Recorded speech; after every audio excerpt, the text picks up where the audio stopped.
Olá, meu nome é Lucas Duarte e esse vídeo é para o Seminário de Qualidade de Software, cadeira ministrada pela professora Ana Beatriz. O assunto em específico é a ISO 25010, que trata do modelo de qualidade do produto. Quando falamos sobre a ISO 25010, devemos nos lembrar de 8 características de qualidade. Bem, são elas a funcionalidade, a eficiência, a compatibilidade, a usabilidade, a confiabilidade, a segurança, manutenibilidade e portabilidade. Em nossa apresentação, focaremos na questão da segurança. Espero que aproveitem. Então, dando início aqui ao nosso trabalho de qualidade de software, a gente vai falar sobre segurança, mais especificamente sobre confidencialidade, integridade e não repúdio. A nossa equipe é composta por Gabriel Celino, José Warton, Josué Lamec, Lucas Duarte, eu, Lucas Emanuel e a Vitória Ellen. Quando a gente para falar de segurança, né, entrando um pouco mais na definição da segurança em si, a gente está falando de produzir um software que não seja vulnerável, que não seja possível fazer um ataque malicioso onde vai vazar as informações. Então, é um software em que um usuário mal intencionado não vai ter acesso a dados, não vai difundir os dados e nem mesmo destruir eles. Aqui falando mais especificamente da confidencialidade, vamos trazer nesse primeiro slide aqui a definição e alguns exemplos. E, bom, continuando, né? O que é a confidencialidade? Falando tanto de software quanto relacionado a outros aspectos, confidencialidade é o que garante que o que é dito ou feito seja protegido, né, contra pessoas não autorizadas, ou seja, aqueles dados que foram enviados para alguém, ou enfim, sejam protegidos para que só as pessoas que são autorizadas possam ver aqueles dados. Eu vou ler aqui só para complementar aquilo que eu disse. A confidencialidade é a propriedade que garante que o que se diz ou que se faz seja protegido contra sua revelação não autorizada, ou seja, apenas as pessoas autorizadas têm acesso a tais informações. E quando a gente para pensar sobre exemplos de programas, softwares que trabalham, que atendem a essa característica, a gente tem dois nichos grandes presentes na internet. Então, a gente tem as redes sociais com a criptografia ponta a ponta, que seria basicamente garantindo que a mensagem seja lida apenas pelo destinatário e remetente. E as lojas virtuais. Então a gente pega Amazon, Submarino, Shopee e todas as outras onde o usuário vai entrar com informações confidenciais, como o endereço dele, os dados do cartão de crédito e afins. Então são esses dois nichos que trabalham bastante a confidencialidade de dados. E vale observar que dentro da área da TI tem uma discussão muito grande se é possível ou não fazer uma confidencialidade exata, né? Às vezes isso pode... Ixi, falhou. Só complementando, né, o que a Vitória está falando, é que não é algo totalmente seguro, né? A gente não pode garantir 100% que aqueles dados não podem ser roubados, porque está no meio da internet, então tem gente que a gente sabe que tem a capacidade de quebrar a criptografia daqueles dados. Então, é sempre trabalhado dentro do meio da TI para que esses dados sejam o mais seguros possíveis. Ou seja, o que deu para ser feito até agora foi feito, que é, os dados são encriptados e mesmo quebrando a criptografia deles, pode acontecer das pessoas não conseguirem ler o que foi decifrado, né? Passando aqui, falando já da parte de medidas, métricas, como pode ser medida? O que é medida em métrica, né? Primeiro a gente tem que entender esses dois conceitos para poder falar das métricas, um exemplo de métrica que foi usado, que pode ser usado para medir a confidencialidade. Medida, ela é um dado bruto, um dado que a gente pega e ele já está pronto. Por exemplo, uma altura, quilos, quilômetros, isso é uma medida. E métrica é uma interpretação colocada dentro de um contexto que a gente usa esses dados, né, essas medidas, para calcular alguma coisa. Então, eu vou ler aqui só para complementar. Né? Medida é um item de um dado bruto que é medido diretamente, que será utilizado para calcular uma métrica. Elas podem ser de dois tipos, básica e derivada. O que é uma medida básica e o que é uma medida derivada?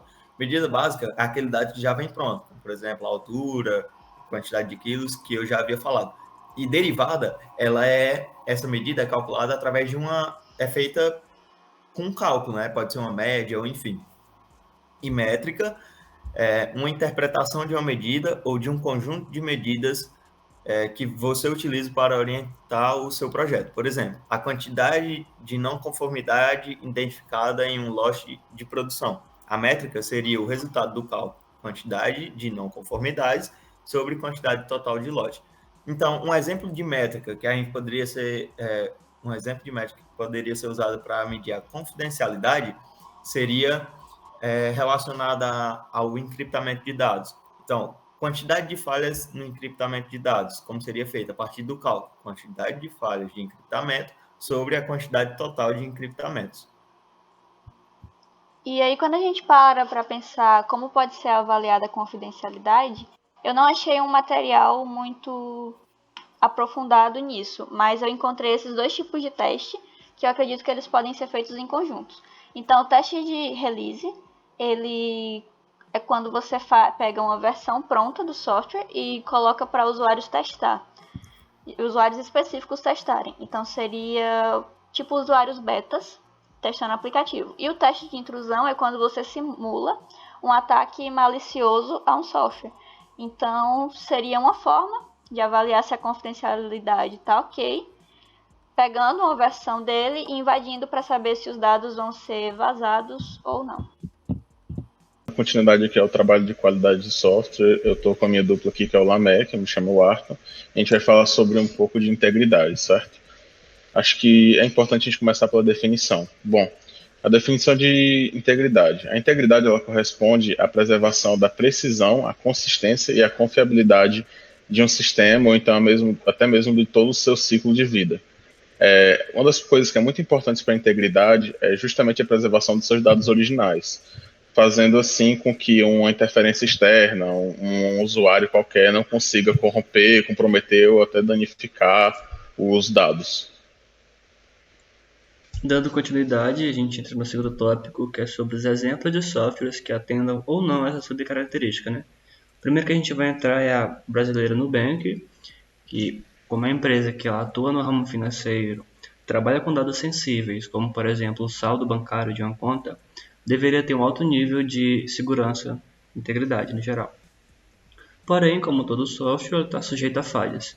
E em 2020, dados privados de correntistas da Nubank estavam disponíveis no Google com uma busca muito simples, você conseguiria ter acesso a essas informações. A Samsung, que é a gigante da tecnologia, que possui atuação em diversos ramos da tecnologia, mantém ainda uma falha desde 2014 na sua linha de produto Galaxy, que permite invasão desses celulares. E a Natura, em março e abril de 2020, dados de 250 mil clientes que estavam armazenados em um banco da Amazon foram invadidos e disponibilizados na rede. Entre essas informações, tinha informações de extrema segurança, como endereço físico, endereço de e-mail, nome completo, data de nascimento, filiação, credenciais de login na própria plataforma da Natura. Dando continuidade, nosso próximo tópico é como pode ser medida. Uma forma de medir é utilizando checksum para checar a integridade dos dados enviados por canais de ruídos, com ruídos, ou armazenado em diferentes meios por determinado período. Por exemplo, a gente pode utilizar a ferramenta do SonarQube aqui para verificar se as informações que saíram de um ponto A e foram até um ponto B chegaram da forma que deveria chegar, completas. Ou em caso de falha, quantos % dessas informações foram danificadas. A gente tem um print aqui da ferramenta, a gente consegue ver o período de teste ali, peak period dos últimos 30 dias, que foi iniciado 2 meses atrás, e a gente consegue ter também algumas informações, como a quantidade de bugs e vulnerabilidades encontradas, a quantidade de code smells e outras informações. Outra métrica utilizada é para quantos tipos de ataque aquele software está preparado para lidar. A gente pode utilizar aqui como exemplo a ferramenta SonarQube, que é a que eu falei no exemplo passado, que ela diz que consegue lidar com esses 10 tipos de ataque. Dentre esses tipos de ataque aqui, nós temos o injection e o cross-site scripting, que eles envolvem diretamente a integridade daquelas informações. A gente consegue, com o injection e com o cross-site scripting, alterar as informações que estão armazenadas em banco de dados, que não poderia acontecer em nenhuma situação, né? Um alto grau de risco para a integridade do sistema. Aí há plataformas que você consegue utilizá-las para medir se o seu software está lidando com aquele tipo de ataque. Dando continuidade, o próximo tópico é como pode ser avaliado. Bem, a gente tem aqui algumas formas de avaliar a integridade do site, do sistema, enfim. A gente vai ter o SonarQube, que o Lamek já falou há pouco tempo atrás. Ele vai te dar algumas métricas, não só sobre segurança, mas a qualidade do software no geral em si.